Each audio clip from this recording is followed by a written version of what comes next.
Hi friends, നമസ്കാരം. ഞാൻ dietitian Sini Roy. സാധാരണ പ്രമേഹമുള്ളവർ അന്നജം കുറഞ്ഞ എന്നാൽ പോഷകങ്ങളടങ്ങിയ ഭക്ഷണമാണ് കഴിക്കേണ്ടത്. ഒപ്പം പ്രമേഹമുള്ളവർ ഗ്ലൈസെമിക് ഇൻഡെക്സ് കുറഞ്ഞ ഭക്ഷണങ്ങളാണ് തിരഞ്ഞെടുക്കേണ്ടത്. പ്രമേഹം എന്നത് ജീവിതശൈലിയുടെ ഭാഗമായി വരുന്ന അനാരോഗ്യകരമായ അവസ്ഥയാണ്. രക്തത്തിലെ പഞ്ചസാരയുടെ അളവ് ക്രമാതീതമായി ഉയർന്നു നിൽക്കുന്ന ഒരവസ്ഥ, ഇതാണ് പ്രമേഹം. മിക്കവരിലും ഇന്ന് കണ്ടുവരുന്നത് ടൈപ്പ് 2 പ്രമേഹമാണ്. ഭക്ഷണം, ഉറക്കം, ചിട്ടയായ വ്യായാമം, മരുന്നുകൾ, ആരോഗ്യകരമായ മാനസികാവസ്ഥ തുടങ്ങിയ പല കാര്യങ്ങളും പ്രമേഹമുള്ളവർ ശ്രദ്ധിക്കേണ്ടതുണ്ട്. പ്രമേഹം നിയന്ത്രിക്കുന്നതിൽ ഭക്ഷണത്തിനുള്ള പങ്ക് വളരെ പ്രധാനപ്പെട്ടതാണ്. അതിനാൽ പ്രമേഹമുള്ളവർക്ക് ഷുഗർ കുറയ്ക്കാൻ സഹായിക്കുന്ന ഭക്ഷണങ്ങൾ ഏതൊക്കെയാണെന്ന് നോക്കാം. 1. ഉള്ളി അല്ലെങ്കിൽ സവാള. ഉള്ളിയിലുള്ള അലിയം സെപ്പ എന്ന ഘടകം രക്തത്തിലെ ഉയർന്ന അളവിലുള്ള ഗ്ലൂക്കോസ് കുറയ്ക്കുന്നതിന് സഹായിക്കുമെന്ന് പഠനങ്ങൾ പറയുന്നു. അതിനാൽ ഉള്ളിയും സവാളയുമൊക്കെ പ്രമേഹമുള്ളവർ ഡെയിലി ഡയറ്റിൽ ഷുഗർ കുറയ്ക്കുന്നതിനായി ഉപയോഗിക്കുക. 2. ചീര. ശരീരത്തിനാവശ്യമായ ധാരാളം പോഷക ഗുണങ്ങളുള്ള ഇലക്കറിയാണ് ചീര. Vitamin A, vitamin C, vitamin E, K, potassium, calcium തുടങ്ങിയ ഒട്ടേറെ ഘടകങ്ങൾ ചീരയിൽ കാണപ്പെടുന്നു. ഒപ്പം ചീരയിൽ അയണും ധാരാളമായി കാണപ്പെടുന്നു. ധാരാളം ആന്റി ഓക്സിഡന്റുകൾ, നാരുകൾ എന്നിവയാൽ സമ്പുഷ്ടമായ ചീര പ്രമേഹമുള്ളവർക്ക് കഴിക്കാവുന്ന ഒരു ഭക്ഷണമാണ്.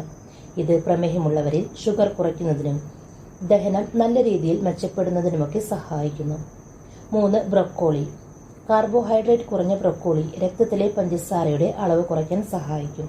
അതിനാൽ പ്രമേഹമുള്ളവർക്ക് ബ്രൊക്കോളി ഡെയിലി ഡയറ്റിൽ ഉൾപ്പെടുത്താവുന്നതാണ്. 4. ബെറീസ്. സ്ട്രോബെറി, ബ്ലൂബെറി, ബ്ലാക്ക്ബെറി തുടങ്ങിയ പഴങ്ങൾ പ്രമേഹമുള്ളവർക്ക് കഴിക്കാവുന്ന പഴങ്ങളാണ്. ഇവയുടെ ഗ്ലൈസെമിക് സൂചികയും വളരെ കുറവാണ്. കൂടാതെ ഫൈബറും ആന്റി ഓക്സിഡന്റുകളും ധാരാളം അടങ്ങിയ ഈ പഴങ്ങൾ രക്തത്തിലെ പഞ്ചസാരയുടെ അളവിനെ നിയന്ത്രിക്കുകയും ചെയ്യും. കൂടാതെ പ്രമേഹത്തിനോടനുബന്ധിച്ചുള്ള മറ്റു പ്രയാസങ്ങൾ കുറയ്ക്കുന്നതിനും ഇത്തരം പഴങ്ങൾ കഴിക്കുന്നത് വളരെ നല്ലതാണ്. 5. കറുവപ്പട്ട. ഇതിലടങ്ങിയിരിക്കുന്ന സംയുക്തങ്ങൾ പ്രമേഹത്തെ നിയന്ത്രിക്കാൻ സഹായിക്കും. കറുവപ്പട്ട അഥവാ സിനമൺ, ഇതിൽ സിനമാർഡിഹൈഡ് എന്നൊരു രാസവസ്തു അടങ്ങിയിട്ടുണ്ട്. ഇത് ഇൻസുലിൻ മെറ്റബോളിസം കൃത്യമാക്കാൻ സഹായിക്കും. കറുവപ്പട്ടയ്ക്ക് ഇൻസുലിൻ റെസിസ്റ്റൻസ് കുറയ്ക്കാനുള്ള കഴിവുമുണ്ട്. രക്തത്തിൽ പെട്ടെന്ന് ഷുഗർ കൂടുമ്പോൾ നടക്കുന്ന ഓക്സിഡേറ്റീവ് സ്ട്രെസ് കുറയ്ക്കാനും കറുവപ്പട്ട കഴിക്കുന്നത് വളരെ നല്ലതാണ്. കൂടാതെ കറുവപ്പട്ട സ്ഥിരം കഴിക്കുന്നവരിൽ ഫാസ്റ്റിംഗ് ബ്ലഡ് ഷുഗർ കുറയ്ക്കുന്നതിനെ സഹായിക്കുന്നു. 6. പാവയ്ക്ക. രക്തത്തിലെ ഗ്ലൂക്കോസിന്റെ അളവ് ഉയരാതെ നിൽക്കും എന്നതുകൊണ്ട് തന്നെയാണ് പാവയ്ക്ക പ്രമേഹമുള്ളവർക്ക് കഴിക്കാവുന്ന നല്ലൊരു ഭക്ഷണം എന്ന് പറയുന്നത്. പാവയ്ക്കയിൽ ഗ്ലൈസെമിക് സൂചികയും കുറവാണ്. പ്രമേഹമുള്ളവരിൽ കരൾ ശുദ്ധീകരിക്കുന്നതിനും ദഹനം കൃത്യമായി നടക്കുന്നതിനുമൊക്കെ സഹായിക്കുന്ന നല്ലൊരു പച്ചക്കറി കൂടിയാണ് പാവയ്ക്ക. പാവയ്ക്ക ജ്യൂസായോ അല്ലെങ്കിൽ കറി വെച്ചോ കഴിക്കാവുന്നതാണ്. 7. നട്ട്സ്. പ്രമേഹത്തെ നിയന്ത്രിക്കാൻ സഹായിക്കുന്ന വൈറ്റമിൻസും മറ്റു പോഷകങ്ങളും ഇവയിൽ അടങ്ങിയിരിക്കുന്നു. ഒരു നിശ്ചിത അളവിൽ നട്ട്സ് പ്രമേഹമുള്ളവർക്ക് കഴിക്കാവുന്നതാണ്. 8. തക്കാളി. തക്കാളിയുടെ ഗ്ലൈസെമിക് ഇൻഡെക്സ് 30 ആണ്. അതുകൊണ്ട് തന്നെ തക്കാളി പ്രമേഹമുള്ളവർക്ക് കഴിക്കാവുന്ന മികച്ച ഭക്ഷണമാണ്. ഹൃദയത്തിന്റെ ആരോഗ്യത്തിനും തക്കാളി വളരെ നല്ലതാണ്. 9. കിവി.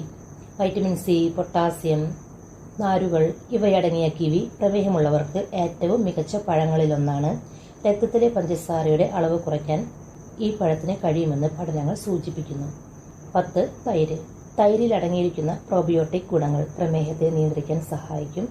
ഇത് നല്ല ദഹനത്തിനും വളരെ നല്ലതാണ്. അതിനാൽ ഡെയിലി ഡയറ്റിൽ കൊഴുപ്പ് കുറഞ്ഞ തൈര് ഉൾപ്പെടുത്തുക. അപ്പോൾ ഫ്രണ്ട്സ്, ഈ പറഞ്ഞ ഭക്ഷണങ്ങളെല്ലാം പ്രമേഹമുള്ളവർക്ക് കഴിക്കാവുന്ന ഭക്ഷണങ്ങളാണ്. ഇത്തരം ഭക്ഷണങ്ങളിലെ ഗ്ലൈസെമിക് സൂചികയും കുറവാണ്. നിങ്ങളുടെ ഡെയിലി ഡയറ്റിൽ ഷുഗർ കുറയ്ക്കുന്നതിനായി ഉൾപ്പെടുത്തുക. അപ്പോൾ ഫ്രണ്ട്സ്, ഈ ഒരു വീഡിയോ നിങ്ങൾക്ക് ഉപകാരപ്പെടുമെന്ന് വിശ്വസിക്കുന്നു. ചാനൽ ഇതുവരെ സബ്സ്ക്രൈബ് ചെയ്യാത്തവർ സബ്സ്ക്രൈബ് ചെയ്യണേ. വീഡിയോ കണ്ടതിന് ശേഷം ലൈക്ക് ചെയ്യാൻ മറക്കല്ലേ. ഈ ഒരു ഇൻഫോർമേഷൻ നിങ്ങളുടെ പ്രിയപ്പെട്ടവർക്ക് ഷെയർ ചെയ്ത് കൊടുക്കുക. നിങ്ങളുടെ അഭിപ്രായങ്ങളും നിർദ്ദേശങ്ങളും കമൻറ്റായി രേഖപ്പെടുത്താവുന്നതാണ്. Thank you.